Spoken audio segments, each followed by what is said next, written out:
Now I can see past her and I can see stars going on because I'm looking at the outside edge of this crack. And everything behind him is black. We were like crammed in, like this.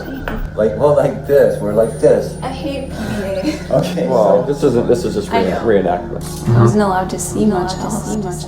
because she's looking at the inside of the craft, okay?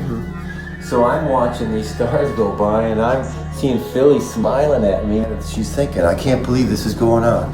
Can't believe this is going on. We had some telepathic ability which calmed each other down, like, hey, this is really happening and we're okay because we're together. Okay, I'm about to go down to San Diego and meet with my brother. I want to talk to him about this alien abduction or alleged alien abduction.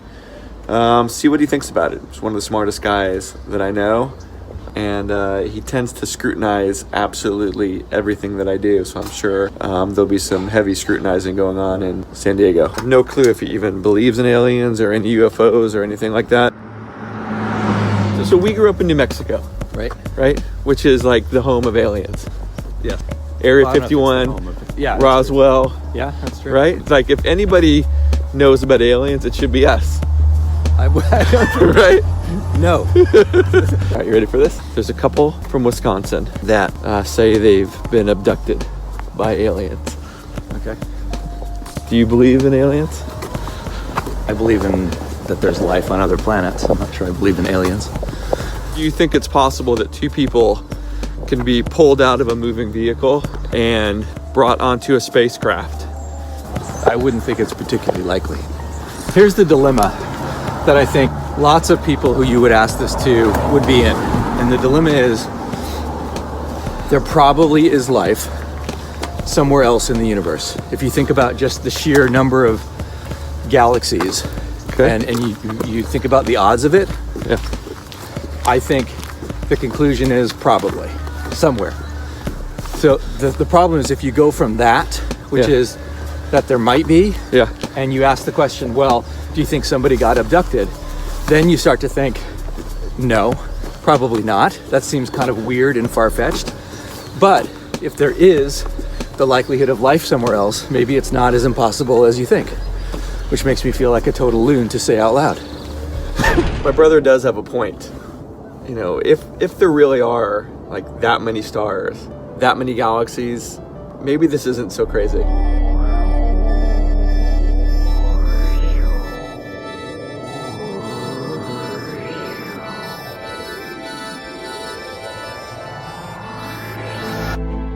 If you've ever been like medically induced somehow, like I don't like after surgery or before, you know, like you just feel, I don't know. When they put you under, you mean? Like under anesthesia? Yeah.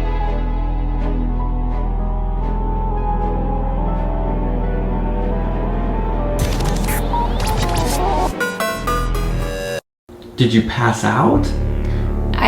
No. I mean, not necessarily. No. It's too much to say. You know, it's hard for me to talk about this. I didn't know who to tell. I got to work the next morning and I told my brother. He now has my job, okay?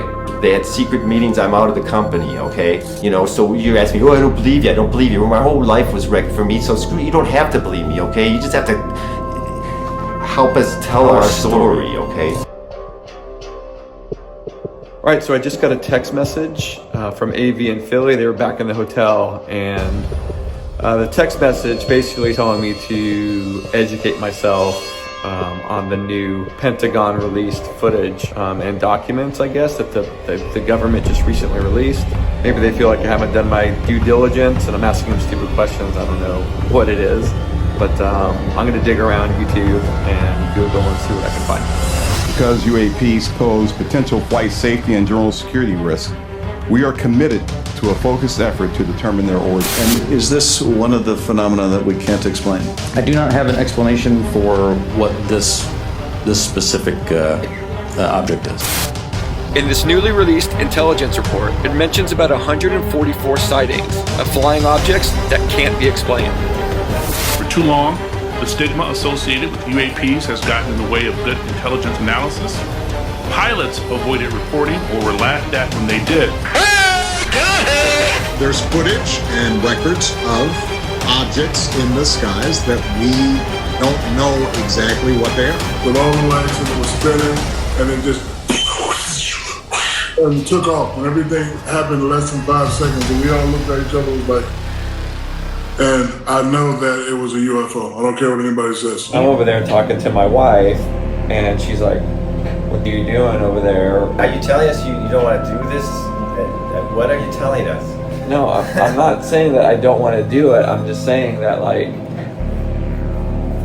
you guys are kind of freaking me out a little bit. If by making this film we find someone in our government that we could trust, that we could find out what did they program and what under hypnosis, what all happened, or what the things we can't remember, we want to know, just like you do, you know. Oh my God. Holy shit, I'm exhausted. Ever since I've been filming these guys, I've slept like absolute shit. I have the weirdest dreams, dreaming of aliens, UFOs. I just keep dreaming about this stuff. My wife's been taking the couch because I've been like punching things and kicking things. It's just crazy. I feel like I've been hit by a train. I don't know if it's like their energy that I'm like absorbing, or I don't know. I don't know if I believe any of that. I can't sleep. I feel like I've aged like 10 years since these two have come out here. This project's killing me.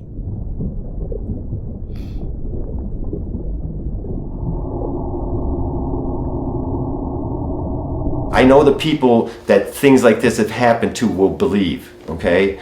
And those are the people we're doing it for. And I'm hoping they'll come out of the woodwork, because it's had to happen to more than me and Philomena.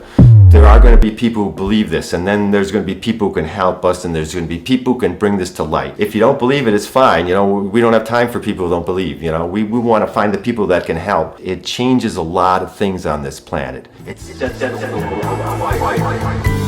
walls or ceiling, just a machine and tubes, and we begin again. I love a falling star, that's what you are. Sometimes it goes way too far, it makes it hard to believe. They've been feeding me. Andy, are you okay? No, I'm letting you talk. You're like trying. Say anything. I know. I've noticed. No, I'll talk to you. I'm trying to let you talk. So I'm not influencing you in any way. No. Like, I want to know what your perspective was, right? Okay, so what happened? Like, did you guys pull over on the side of the road, or what? We were driving, and then I just remember being up in the spacecraft. Like, it was just, I don't, it was just so strange. Okay, was there like a large flash of light, or? I didn't see any. When they were abducted, did time go by, or is the time still present? And like when they got home, was it like 6 hours later, or still the same time as they left? Yeah, it's a good question. Just to be clear, on the first abduction, when you got home, you're saying that there was no, there weren't, even though Philly, that there would be time left. Okay, so even though, and to think about it, for it to work, there couldn't have been a time lapse, because if there was, then the empty car would have hit the wall, right, without us in it, you know, bam, and then the cops would have came by, and then the tow truck, and by the time we got back 2 hours later, they would have been gone, you know what I mean? Avi's like, what just happened? Tell me everything. You guys had exactly the same. Similar. It was similar. I was facing a different direction, so I saw black colors, and I could see his thoughts, and yeah, it was similar. And your clothes were on. Okay. Did you party at the show? No, I mean, no. What does that mean? No. So, like, you guys weren't drinking or anything? No, we weren't drinking at all. No. Were you smoking weed at all? No. No. Okay. So there was no, like, nothing. No substance going on? No, definitely not. I don't do that. AV, gotta ask you on record, anything in your system at that point? I don't believe so. No, I might have been on an antidepressant Prestige. People are automatically, they're going to jump to the drug thing with this. No matter what you do, people are not going to believe, right? No matter what we say, right? I'm not really a big drinker. We usually have just a Bloody Mary once a week, or... You like Bloody Marys? Oh yeah, and old fashions. Old fashions, cool. Then after one, we realized we drank too much, but... They make them stronger in Wisconsin. So. The Bloody Marys or the old fashions? It's not a big part of our life, cocktails. No, it's okay. Everything's okay. You know, we're good. We're a good couple. Okay. You don't believe that aliens can pull somebody out of a moving vehicle? No. And then put them back? Yeah. I think that they had something in their drink when they were at the gas station, the coffee, and they went crazy. Is it possible that at the diner somebody could have drugged your coffee? Oh no. No. It was a truck stop. I think there was one other table with like a truck driver. The waitress was no, and then there was no connection to anything. I was an AV Super Sunshine. Right. I was a pencil pusher, Philomena. You know. I don't like stuff in my coffee. Yeah. I keep an eye out for it. I'm kind of weird. You know, it was one of these places where they bring you the coffee, they pour, and they leave the pot. You know, there's no reason for them to drug us. There was. Yeah. You know, I mean. Listen, I think they're fascinating people. It's just far-fetched. What kind of car was it? A geo-tracker? It's a trekker. Is it a tracker? Is it a geo-tracker or geo-trekker? A geo-tracker. Can you be pulled out of a moving vehicle through the roof of a geo-trekker onto some kind of spacecraft? That's the question. Maybe don't worry about whether you believe them or not, and just tell their story. Why am I always here? Shut up. No, because I'm interviewing you. You give me this, and how do you like being behind the camera? Listen, people are strange, right? They do all kinds of things for all kinds of reasons, and I think that's the interesting part of this. We believe we're on the upper deck in this area. It seems much smaller than I would. Well, they're only like, they're not. They're little guys. The type of alien AV described seeing during the abduction are referred to as grays, or Roswell grays. They're described as having small bodies with smooth, gray-colored skin, and large hairless heads and large black eyes. The idea of the gray alien is commonly associated with the Barney and Betty Hill abduction claim in 1961. Similar descriptions appeared in the early accounts of the 1947 Roswell UFO incident, and later in the very popular Alien Autopsy video, a 17-minute black and white film supposedly depicting a secret medical examination of an alien by the United States military.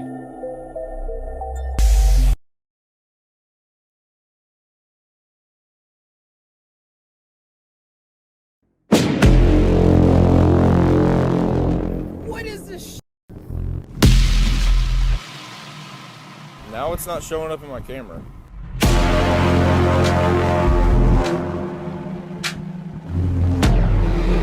We're talking about an incursion of an unknown vehicle over a military base.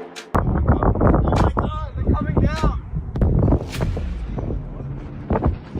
Please tell me this is the end of the world.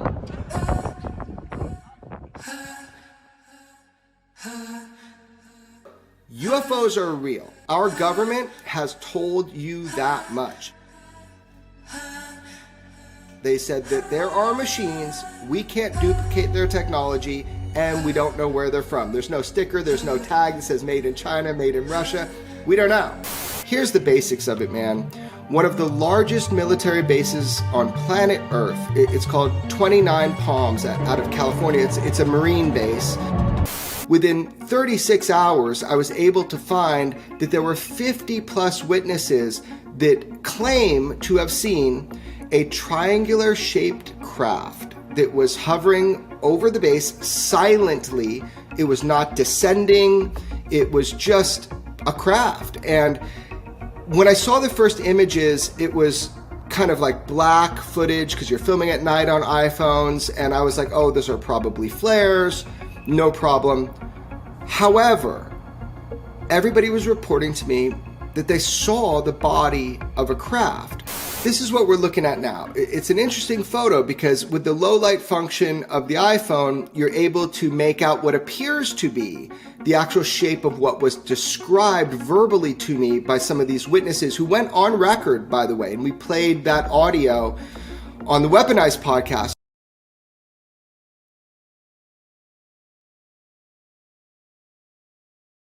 2 nights ago, it was roughly like 8:25-ish at night. It was near 29 Palms, California.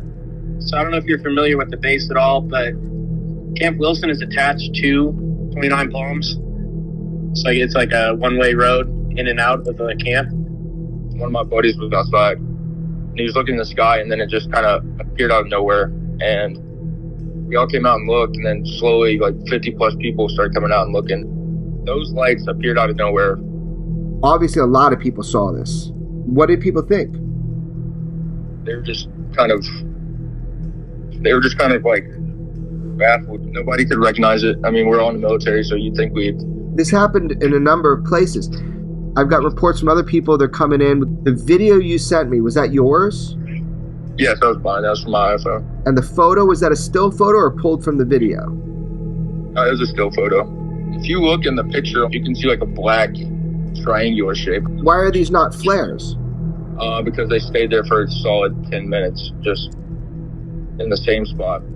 And flares don't sit in one spot for 10 minutes? No, they fall. So you personally know that these were not flares. Do you believe this was a craft? Yeah, I would have to believe so. With the picture I took with the black triangular shape underneath the lights, it's definitely not any type of like flare or illumination rounds or anything. So this was a craft. Was it hovering, stationary? Was there any sound? Well, there was absolutely no sound. No sound, but it was definitely stationary. How big was it? Estimate to me, how big? Compared to one of those stealth bombers, the size. Well, hold on. Stealth bombers can't hover.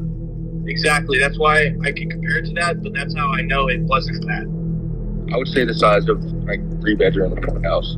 I don't know. Maybe bigger.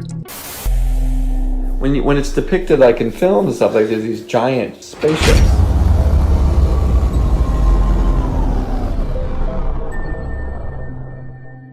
Yeah, well, Right, that's why Lazar called this a sport model. The diameter is only 52 feet, the whole diameter of the craft, and that about matches what they parked on at both at our house and what we remember under the underpass. Bob Lazar is primarily known for his claims of having been hired in the late 1980s to reverse engineer a UFO at a secret site called S4, allegedly located several kilometers south of the United States Air Force facility known as Area 51. He also claims to have read U.S. government briefing documents that described alien involvement in human affairs over the past 10,000 years. What did it feel like to walk inside a flying saucer? It was really more ominous than interesting. Everything is exactly one color. There is no sharp angle anywhere. Everything has a radius of curvature to it, as if somebody built this thing out of wax and then let it melt a little bit and then let it cool off.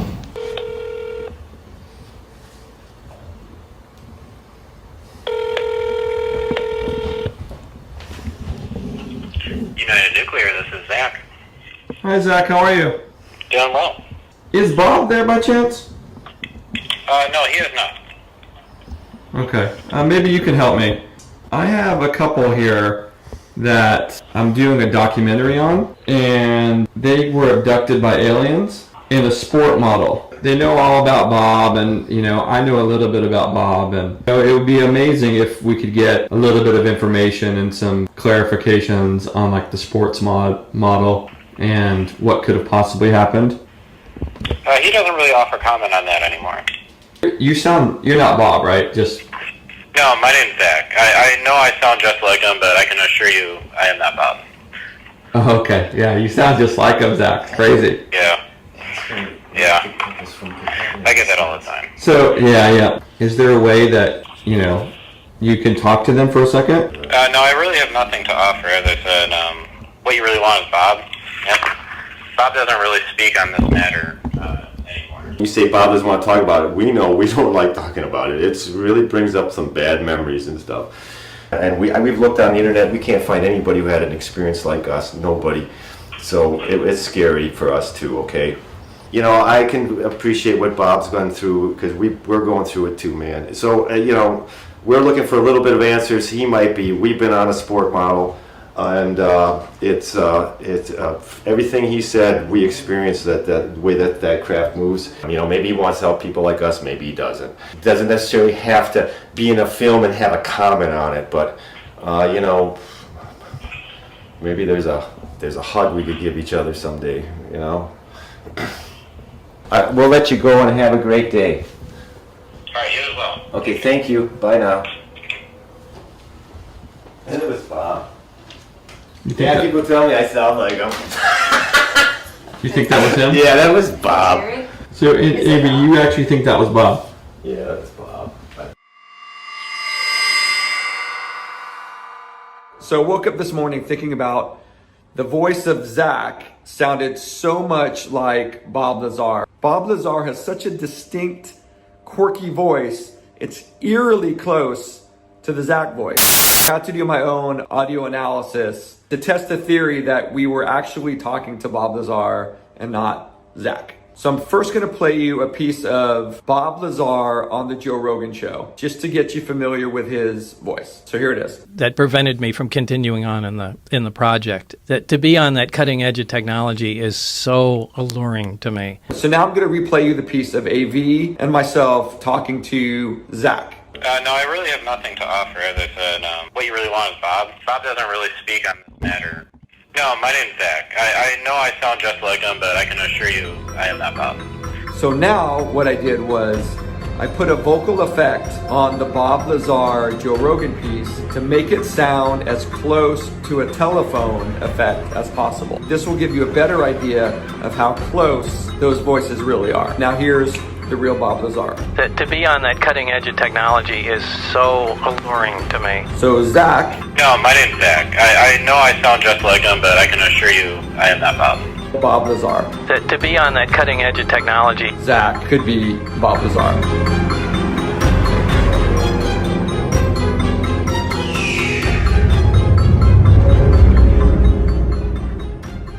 Tom DeLonge, who is one of the founding members of Blink-182, now heads to the Stars Academy, a group dedicated to the study of UAP technologies, and whose board includes an impressive list of ex-CIA, DoD, NASA, and Lockheed Martin skunk works, said this on Joe Rogan, which supports the frozen time claims made by AV and Philomena. And they also time travel, which is different than what people think in like a movie where they sit in a machine and all of a sudden you're in the 1930s and you got to go save humanity. When you use the technology, there's a time difference between what they're doing inside of an artificially created bubble of gravity of sorts, and then what's on the outside. So if you're on the inside of one of those machines, everything would be skewed more black and white. There would be like a red shift, and everybody would look frozen. So you literally could fly around and grab a Coke out of someone's hand and put it in someone else's hand. I decided to ask a few of my friends what they thought. I mean, is it possible that two people could be pulled out of a moving vehicle? No. It's not. I don't think so. They got sucked out of the top of their vehicle and ended up on a spaceship together. I fully believe in that because I know people that they went through similar stuff. Yeah, okay. Not like that. But in South America too, that they go into like empty roads for hours. Yeah. All of a sudden they get sucked in. They completely lose reference of time. Yeah. And then all of a sudden they are in a different time zone or different space. I remember off-planet, hooked to machine, aliens, put back on the craft, flying back down. I had tubes hooked to me, just seeing stuff go by, just stars and stars and stars and stars and stars. Something was coming into me. I felt like they were programming me. It feels like I'm carrying something. I've not been the same since.